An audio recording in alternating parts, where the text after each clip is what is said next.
الحمد لله نحمده ونستعينه ونستغفره ونعوذ بالله من شرور أنفسنا ومن سيئات أعمالنا من يهده الله فلا مضل له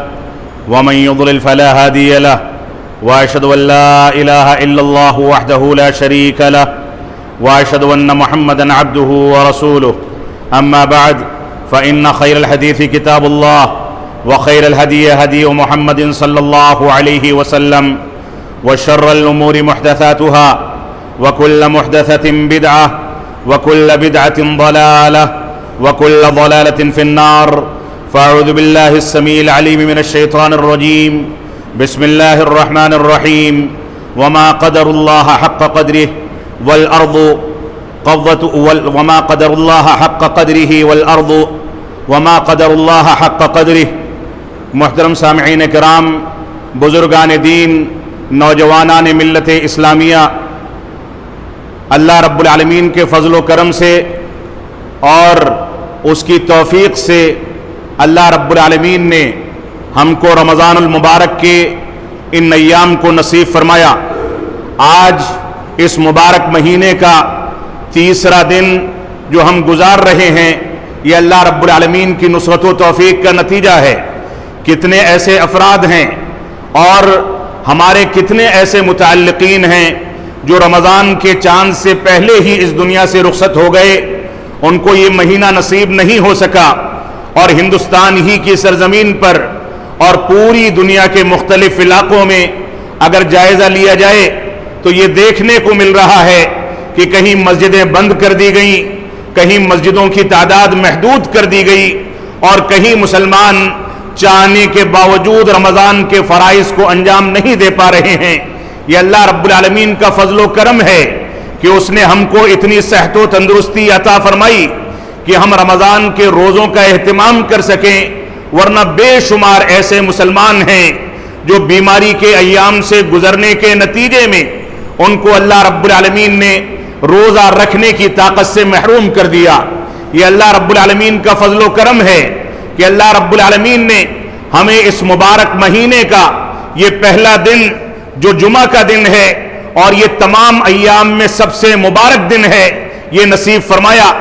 آج کے خطبہ جمعہ میں ایک ایسی حقیقت کی طرف واضح گفتگو کرنا چاہتا ہوں جو حقیقت مسلمانوں کے لیے سب سے پہلے فرض کی گئی. اللہ رب العالمین کی قدر و منزلت کو سمجھنا، اللہ رب العالمین کی توحید کو سمجھنا، توحید کے تقاضوں کو سمجھنا، اللہ رب العالمین کی عبادات کے تقاضوں کو سمجھنا، یہ مسلمانوں کی بنیادی ذمہ داری تھی. مسلمانوں کو اور پوری انسانیت کو، اور صرف انسانوں کو نہیں بلکہ جناتوں کو بھی اللہ رب العالمین نے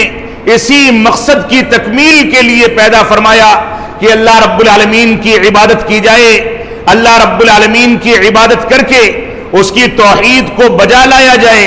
اس کی توحید کے تقاضوں کے مطابق زندگی گزاری جائے. اور اللہ رب العالمین نے اسی توحید کو انبیاء کرام کی بعثت کا مقصد قرار دیا. لیکن بدقسمتی یہ ہے کہ مسلمان توحید کے علاوہ دین کی تمام معلومات کو حاصل کرنے کے لیے ہمیشہ تیار ہوتا ہے. اگر کوئی توحید کی بات کرے، توحید کی گفتگو کرے، توحید کی بنیادوں کو رکھے، تو ایسی صورت میں اس کے ساتھ طعن و تشریح کی جاتی ہے. اگر ہم اللہ رب العالمین کی عبادات کے لیے، اللہ رب العالمین کی بندگی کے لیے، اللہ رب العالمین کو یاد کرنے کے لیے، اللہ رب العالمین کے ذکر و اذکار کے لیے پوری رات جاگتے ہیں، صدقات و خیرات کرتے ہیں، قرآن و سنت کی پیروی جس حد تک کر پاتے ہیں کرتے ہیں، اللہ رب العالمین کے پیغام کو عام کرنے کی کوشش کرتے ہیں، لیکن اگر ہم توحید اور اس کے تقاضوں پر قائم نہیں ہیں، توحید کی شرائط کو مکمل نہیں کرتے، تو ایسی صورت میں ہمارا رات بھر جاگنا، توحید کے خلاف زندگی گزارنا، اور اسی طریقے سے قیام اللیل، تراویح، تلاوت کلام پاک، روزوں اور دوسرے نفلی اور واجبی عبادات کو انجام دینا، یہ سب کا سب رائیگاں ہیں. کیونکہ انسان توحید کی تکمیل کے بغیر نہ مسلمان ہو سکتا ہے اور نہ اس کی عبادات قبول کی جا سکتی ہیں۔ آج کے دور میں ہم مصیبت زدہ ہیں، ہم نے اللہ رب العالمین کو بھلا دیا۔ آج کے دور میں ہم قرآن و سنت کی پیروی کے بجائے قرآن و سنت کی مخالفت کرتے ہیں۔ آج کے دور میں صورتحال یہ ہے کہ ہمارے اوپر کوئی مشکل لاحق ہوتی ہے تو ہم قرآن و سنت کی جانب رجوع کرنے کے بجائے اللہ رب العالمین کے مقام اور اس کی توحید کو سمجھنے کے بجائے ہم غیر اللہ کی جانب بھاگتے ہیں، غیر اللہ کے آگے ہاتھ اٹھاتے ہیں، ان سے دعائیں کرتے ہیں۔ اللہ رب العالمین نے سورہ زمر میں ارشاد فرمایا وما قدر اللہ حق قدرہ والارض جميعا قبضته يوم القیامہ والسماوات مطویات بیمینہ سبحانہ وتعالی عما یشرکون۔ اللہ رب العالمین سورہ زمر میں ارشاد فرماتا ہے کہ ان لوگوں نے چاہے وہ مسلمان ہوں یا غیر مسلم ہوں اگر توحید کے تقاضوں کی تکمیل نہیں کرتے تو ان کے بارے میں اللہ رب العالمین نے ارشاد فرمایا کہ ان لوگوں نے اللہ رب العالمین کے مقام کو نہیں سمجھا، اللہ رب العالمین کی قدر و منزلت کو نہیں سمجھا، جبکہ اللہ کا مقام، اس کی طاقت تو یہ ہے کہ قیامت کے دن ساری کی ساری سرزمین اس کی مٹھی میں ہوگی، والسماوات مطویات بیمینہ، اور سارے کے سارے آسمان، ساتوں آسمان اس کے داہنے ہاتھ میں لپٹے ہوئے ہوں گے۔ اللہ رب العالمین نے فرمایا سبحانہ وتعالی عما یشرکون، اللہ رب العالمین پاک ہے، بلند و برتر ہے ان تمام کی تمام چیزوں سے جن چیزوں کو اللہ رب العالمین کے ساتھ شریک ٹھہرایا جاتا ہے۔ اللہ کے ساتھ کسی درخت کو شریک ٹھہرایا جائے، کسی پتھر کو شریک ٹھہرایا جائے، کسی مورتی کو شریک ٹھہرایا جائے یا کسی مزار میں سوئے ہوئے انسان کو شریک ٹھہرایا جائے، یہ ساری کی ساری وہ شکلیں ہیں جس کے بارے میں اللہ رب العالمین نے واضح کر دیا ان اللہ لا یغفر ان یشرک بہ ویغفر ما دون ذلک لمن یشاء ومن یشرک باللہ فقد ضل ضلالا بعیدا۔ اللہ رب العالمین نے فرما دیا کہ جس نے اللہ رب العالمین کے ساتھ کسی کو شریک ٹھہرایا اللہ رب العالمین شرک کو معاف نہیں فرماتا، اس کے علاوہ سارے گناہوں کو معاف فرما دیتا ہے، اور جس نے اللہ رب العالمین کے ساتھ کسی کو شریک ٹھہرایا وہ بڑی گمراہی میں مبتلا ہو کر کے تباہ و برباد ہو جائے گا۔ آپ دیکھیں اللہ رب العالمین کا فرمان ہے وما خلقت الجن والانس الا لیعبدون، کہ ہم نے انسانوں کو اور جناتوں کو اس وجہ سے پیدا کیا ہے کہ وہ صرف اور صرف میری عبادت کریں۔ میری عبادت میں نہ وسیلے کے نام پر، نہ کسی دوسری طاقت کے نام پر، نہ کسی سجادہ نشین کو، نہ کسی ولی کو، نہ کسی مفتی کو، نہ کسی خطیب کو، نہ کسی نبی کو، نہ کسی صحابی کو، کسی کو بھی شریک نہ ٹھہرائیں، صرف اور صرف اللہ رب العالمین کی عبادت کی جائے، اسی کے آگے سجدہ کیا جائے، اسی سے رویا جائے، اسی سے دعائیں کی جائیں، اسی کو مشکل کشا اور حاجت روا سمجھا جائے۔ یہ مسلمانوں کی بنیادی ذمہ داری ہے۔ آج مسلمان اسلام کی شرط اول یعنی توحید کی تکمیل کے بارے میں غافل نظر آتا ہے۔ گھر میں اولاد نہیں ہوتی، چلیں کسی درگاہ کی زیارت کر لیں، گھر میں کوئی مصیبت آ گئی کسی پیر سے تعویذ گنڈے لے لیں، گھر میں کوئی مصیبت پڑ گئی تو اللہ رب العالمین پر اعتماد کرنے کے بجائے غیر اللہ پر اعتماد اور توکل کیا جائے۔ یہ ہمارا وتیرہ ہے، اور وتیرہ یہاں تک پہنچ گیا کہ ہمارے درمیان عبداللہ عبد الرحمن ناموں سے منسوب وہ مسلمان جو قرآن مجید کو اللہ رب العالمین کی کتاب مانتے ہیں، جو اللہ رب العالمین کو اپنا مولائے حقیقی مانتے ہیں، جو مسجدوں میں سجدے بھی کرتے ہیں، رکوع بھی کرتے ہیں، جو خانہ کعبہ کے حج بھی کرتے ہیں، جو روزہ بھی رکھتے ہیں، جو زکوٰۃ بھی دیتے ہیں، لیکن انہی میں ایک ایسی ٹولی آج بھی موجود ہے جو کتے شاہ کا مزار بنا کر کے اپنے پیروں کے کتوں کو مزاروں میں دفن کر کے اس کو بھی پوجتی ہے۔ ہمارے ہی درمیان ایسے مسلمان بھی موجود ہیں جو گدھوں کے مزار پر جا کر کے سجدے کرتے ہیں، جبکہ پتہ یہ چلتا ہے کہ اس مزار کے اندر ان کے پیر کا کوئی جانور مدفون ہے۔ آج ہم نے اللہ رب العالمین کی قدر و منزلت کو بھلا دیا، اللہ رب العالمین کے حقوق کو بھلا دیا، اللہ رب العالمین کے مقام کو بھلا دیا۔ آج اس مبارک مہینے کے اس مبارک دن اور پہلے خطبہ جمعہ میں مسلمانوں سے یہ اپیل کرنا چاہتا ہوں کہ آپ آئیں اور توحید کی دعوت کو لے کر کے آگے چلیں۔ اور عالم اسلام کے معروف عالم دین محدث عصر علامہ البانی رحمۃ اللہ علیہ فرماتے ہیں کہ اے دعات اسلام کی دعوت و تبلیغ کرنے والوں، تمہارے لیے یہ واجبی فریضہ ہے، یہ تمہاری ذمہ داری ہے کہ سب سے پہلے توحید کی دعوت دی جائے۔ اللہ رب العالمین، اللہ کے رسول صلی اللہ علیہ وسلم نے جب معاذ بن جبل رضی اللہ تعالیٰ عنہ کو داعی کی حیثیت سے اور حاکم کی حیثیت سے یمن کی جانب روانہ کیا تو فرمایا فَلْيَكُنْ أَوَّلَ مَا تَدْعُوهُمْ إِلَيْهِ شَهَادَةِ أَن لَا إِلَهَ إِلَّا اللَّهِ۔ اے معاذ، تم جاؤ اور اسلام کے داعی ہونے کی حیثیت سے تمہاری واجبی ذمہ داری جو ہے ان کو سب سے پہلے اس بات کی دعوت دینا کہ اللہ رب العالمین کے علاوہ کوئی معبود حقیقی نہیں۔ اگر کوئی مسلمان اللہ کے ساتھ کسی کو شریک کرتا ہے، کتنے بھی سجدے کر لے، کتنی بھی نمازیں پڑھ لے، کتنی بھی زکوٰۃ دے دے، کتنے بھی حج کر لے، کتنی بھی نوافل کو ادا کر لے، کتنے بھی صدقات و خیرات کر دے، دنیا کے اندر اس کی کتنی بھی شہرت ہو جائے، لیکن معاف فرمائیں گے اللہ رب العالمین کے دربار میں اس کی مثال ایک حقیر انسان کی ہے اور وہ کبھی نجات نہیں پا سکتا۔ اس وجہ سے ہماری ذمہ داری ہے کہ ہم قرآن و سنت کی پیروی کریں۔ تو اللہ رب العالمین نے فرمایا وَمَا قَدَرُ اللَّهَ حَقَّ قَدْرِهِ وَالْأَرْضُ جَمِيعًا قَبْضَتُهُ يَوْمَ الْقِيَامَةِ وَالسَّمَاوَاتُ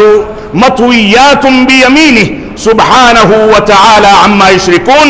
اللہ رب العالمین کی قدر و منزلت تو یہ ہے کہ قیامت کے دن اس کے ہاتھ میں سارے کے سارے آسمان لپیٹ دیے جائیں گے، اس کی مٹھی میں ساری سرزمین اس کے قبضے میں اور مٹھی میں ہوگی، اور اس کے بعد اللہ رب العالمین فرمائے گا جیسا کہ صحیح بخاری کی روایت ہے، اللہ رب العالمین فرمائے گا کہ انا الملک این ملوک الارض، کہ اے لوگوں سن لو کہ میں بادشاہ ہوں، میں تنہا بادشاہ ہوں، اور دنیا میں بادشاہت کرنے والے، حکومت کرنے والے، اپنی سلطنت کو قائم کرنے والے، دنیا کے اندر نئی نئی چیزیں ایجاد کر کے دنیا پر حکومت کرنے والے کہاں ہیں؟ وہ سارے کے سارے بادشاہ کہاں ہیں؟ اگر ہیں تو آئیں اور میرے سامنے کھڑے ہو کر کے دکھائیں۔ وہاں بادشاہوں کا بادشاہ صرف اللہ رب العالمین کی حکومت ہوگی۔ اور اسی طریقے سے صحیح بخاری اور صحیح مسلم کی روایت ہے، اسی آیت کریمہ کی تفسیر میں رسول اکرم صلی اللہ علیہ وسلم کی یہ روایت پیش کی گئی ہے کہ اللہ کے نبی صلی اللہ علیہ وسلم کے پاس یہودیوں کے علماء میں سے ایک عالم آتا ہے، آ کر کے آپ سے کہتا ہے کہ اللہ کے نبی صلی اللہ علیہ وسلم، اے محمد، ہم نے اپنی کتاب تورات کے اندر پڑھا ہے، تورات کے اندر یہ حقیقت موجود ہے اور یہ بات ذکر کی گئی ہے کہ اس میں یہ ذکر کیا گیا کہ اللہ رب العالمین سارے آسمانوں کو، ساری زمینوں کو اپنی ایک انگلی میں رکھے گا، سارے آسمانوں کو ایک انگلی میں، ساری زمینوں کو ایک انگلی میں، سارے درخت اور جتنی ہریالی ہے سب اس کی ایک انگلی میں، اور اسی طریقے سے پورا کا پورا پانی اور نمی جو تری ہے، اور تری انسان دیکھے اگر زمین کو تو زمین کے مختلف حصوں میں عموماً یہ تری پائی جاتی ہے، یہ ساری کی ساری چیزیں اللہ رب العالمین کے انگلی میں ہوں گی۔ اور وہ کہتا ہے کہ ہم نے تورات میں یہ بھی پڑھا ہے کہ ساری کی ساری مخلوقات اللہ کی ایک انگلی میں ہوں گی۔ فیقول ای انا الملک، اور اس کے بعد اللہ رب العالمین کہے گا میں بادشاہوں کا بادشاہ ہوں، میں بادشاہ ہوں۔ رسول اکرم صلی اللہ علیہ وسلم نے جب اس یہودی عالم کی اس بات کو سنا، تورات کے حوالے سے سنا، تو آپ ہنسنے لگے، اتنا زور سے ہنسے کہ آپ کے داڑھ کے مبارک دانت نظر آنے لگے۔ اور اس کے بعد اللہ کے نبی صلی اللہ علیہ وسلم نے اس یہودی عالم کی بات کی تصدیق کرتے ہوئے اسی آیت کریمہ کی تلاوت فرمائی کہ لوگوں نے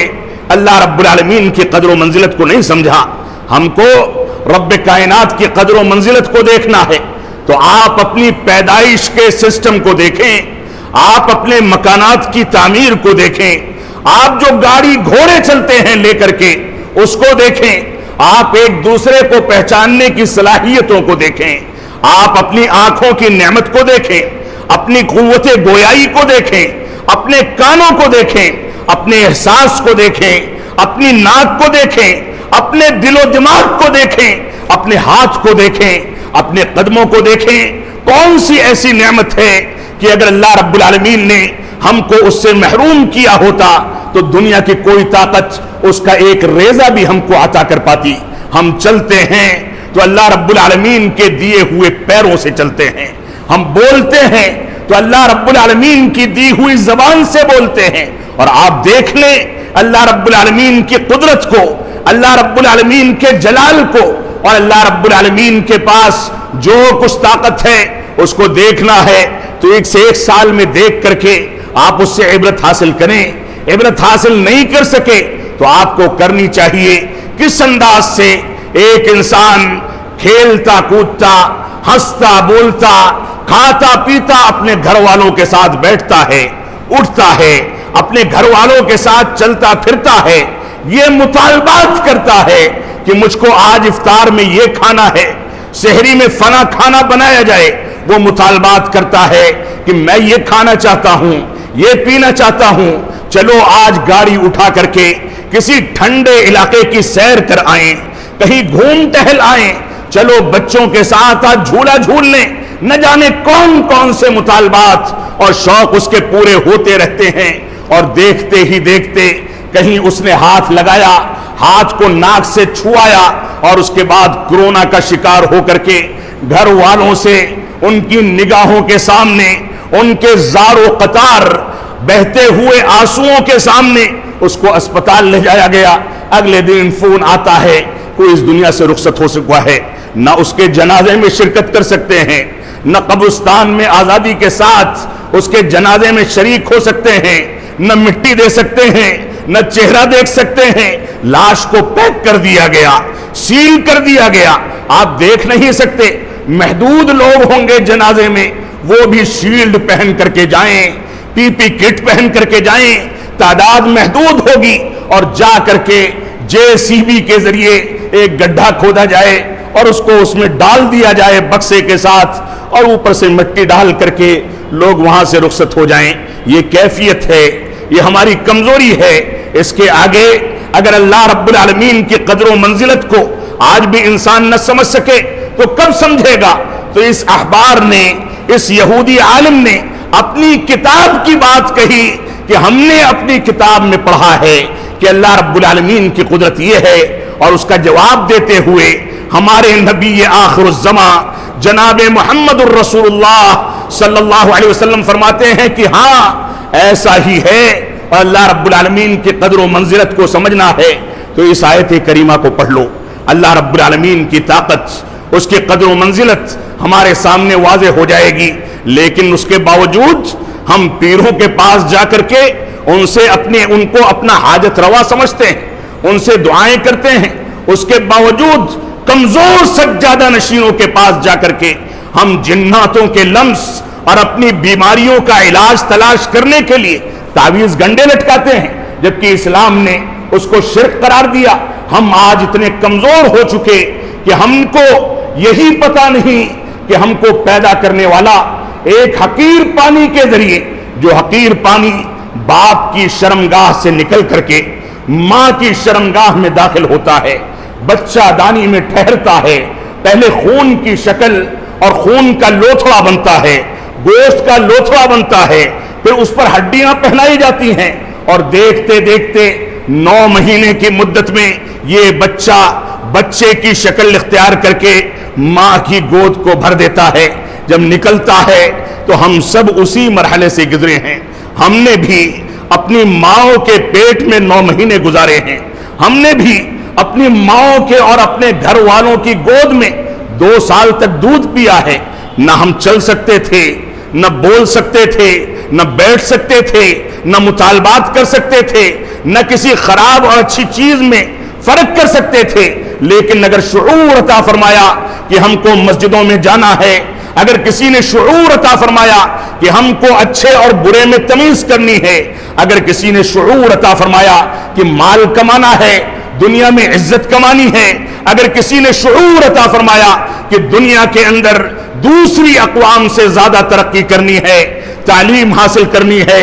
انجینئر بننا ہے، ڈاکٹر بننا ہے، ترقی کرنی ہے، اگر یہ شعور عطا فرمایا تو اللہ رب العالمین نے عطا فرمایا، اس نے دھڑکتا ہوا دل دیا،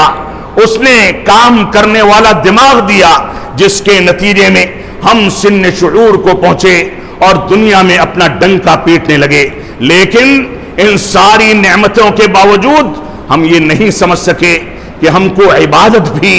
صرف اس رب کائنات کی کرنی ہے، کیونکہ اس نے فرما دیا وَمَا خَلَقْتُ الْجِنَّ وَالْإِنسَ إِلَّا لِيَعْبُدُونَ، کہ ہم نے انسانوں کو اور جناتوں کو صرف اس لیے پیدا کیا ہے کہ وہ صرف اور صرف میری عبادت کریں۔ مفسرین کہتے ہیں إِلَّا لِيَعْبُدُونَ کا مفہوم ہے إِلَّا لِيُوَحِّدُونَ، کہ صرف اور صرف میری توحید کو اپنا لائیں اور میرے ساتھ کسی کو شریک نہ ٹھہرائیں۔ اللہ رب العالمین نے انبیاء کرام کے مقدس ترین سلسلے کے بارے میں فرمایا وَلَقَدْ بَعَثْنَا فِي كُلِّ أُمَّةٍ رَسُولًا أَنِ اعْبُدُوا اللَّهَ وَاجْتَنِبُوا الطَّاغُوتَ۔ اللہ رب العالمین نے فرمایا کہ ہم نے ہر امت میں ایک نبی بھیجا تاکہ تم صرف اور صرف اللہ رب العالمین کی عبادت کرو اور طاغوت کی عبادت سے بچو۔ انبیاء کرام کا یہ قیمتی سلسلہ نبی آخر الزمان جناب محمد الرسول اللہ صلی اللہ علیہ وسلم کی بعثت اور آپ کی وفات کے ساتھ ختم کر دیا گیا، لیکن اللہ کے نبی صلی اللہ علیہ وسلم نے فرمایا العلماء ورثۃ الانبیاء، کہ علماء کرام جو قرآن و سنت کے اصول اور قرآن و سنت کے مفاہیم کو سمجھتے ہیں، قرآن و سنت کے تمام تقاضوں سے واقف ہیں، وہ انبیاء کرام کے وارث ہیں۔ لیکن آج کے دور میں ہم نے جاہلوں کو اپنا مفتی بنا لیا۔ آج کے دور میں علماء کرام جو حقیقت میں قرآن و سنت کے داعی ہیں، ان کی کوئی اہمیت نہیں، ان کو تراش کر کے نکال کر کے نوچ کر کے باہر پھینک دیا جاتا ہے، ان کی ناقدری کی جاتی ہے، جبکہ یہ انبیاء کے وارث ہیں۔ انبیاء کا مشن نہ کبھی مرا تھا نہ کبھی مر سکتا ہے۔ انبیاء کرام کے مشن کو زندہ کرنے والے اور آگے بڑھانے والے یہ علماء کرام ہیں، ان کی قدر و منزلت کو سمجھا جانا چاہیے۔ اسی طریقے سے اللہ کے نبی صلی اللہ علیہ وسلم نے اللہ رب العالمین نے ارشاد فرمایا یا ایھا الناس ضرب مثل فاستمعوا لہ، اے لوگو تمہارے لیے ایک مثال بیان کی جاتی ہے، اس کو سن لو، غور کر کے سن لو، اپنے دل و دماغ میں بیٹھا لو۔ ان الذین تدعون من دون اللہ لن يخلقوا ذبابا ولو اجتمعوا لہ، سن لو کہ جن لوگوں کو تم پکارتے ہو اللہ رب العالمین کے علاوہ، چاہے وہ اجمیر والے ہوں، چاہے بغداد والے ہوں، چاہے نظام الدین والے ہوں، چاہے تمہارے آس پاس کا کوئی اور مزار ہو، چاہے کسی تم پیر کے کتے کو یا گدھے کو پوچھتے ہو، کوئی بھی ہو، سارے کے سارے معبودان باطلہ کو تم جمع کر لو، اور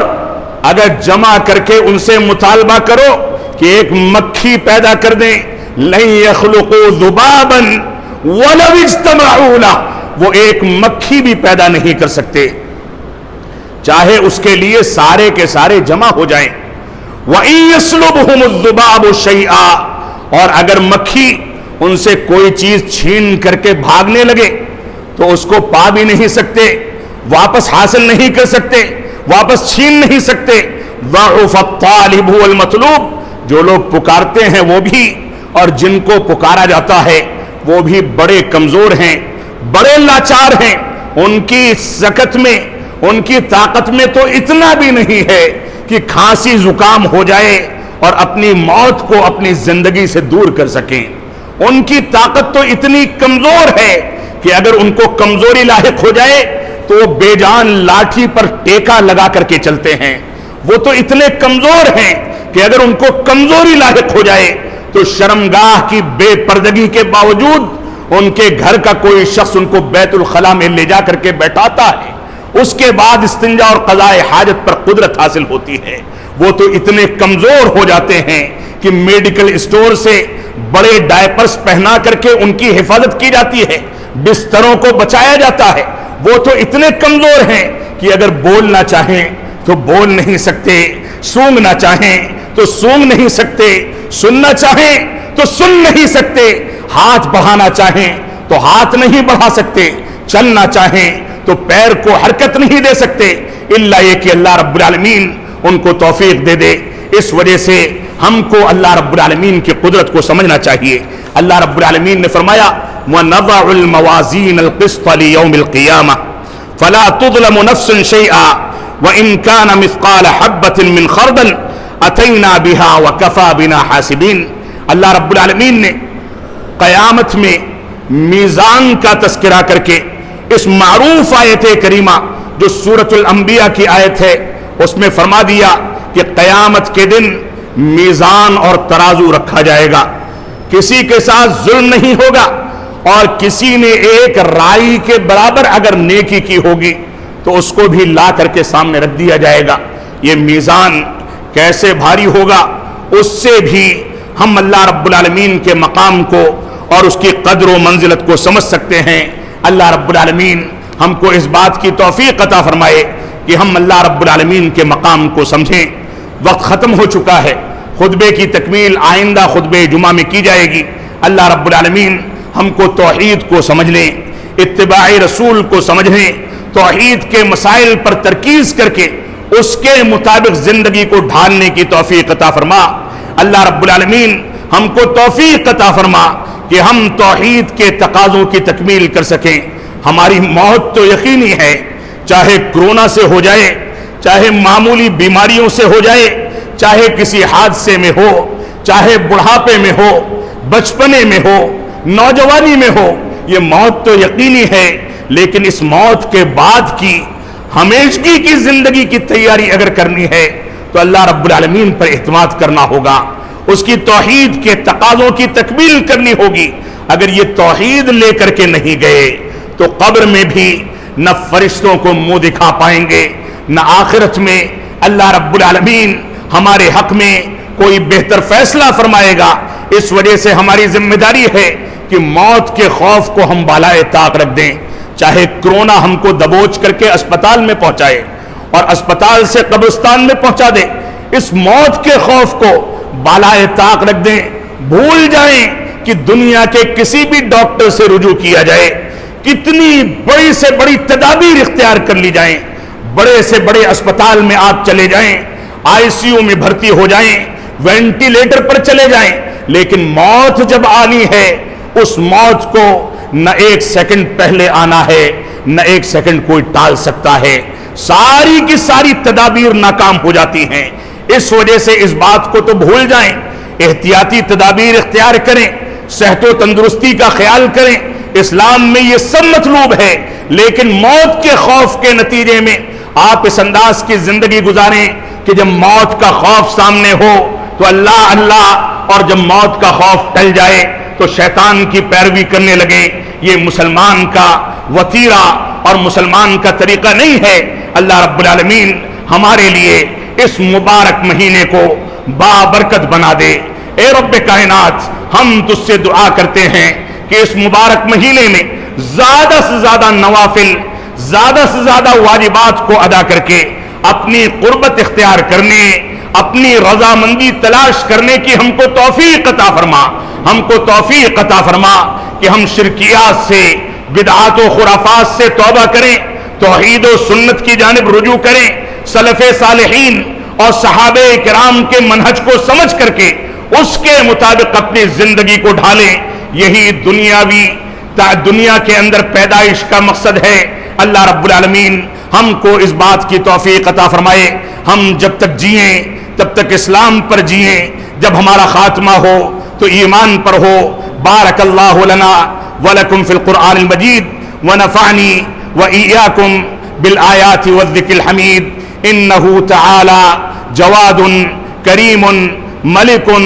بر الرؤوف الرحیم.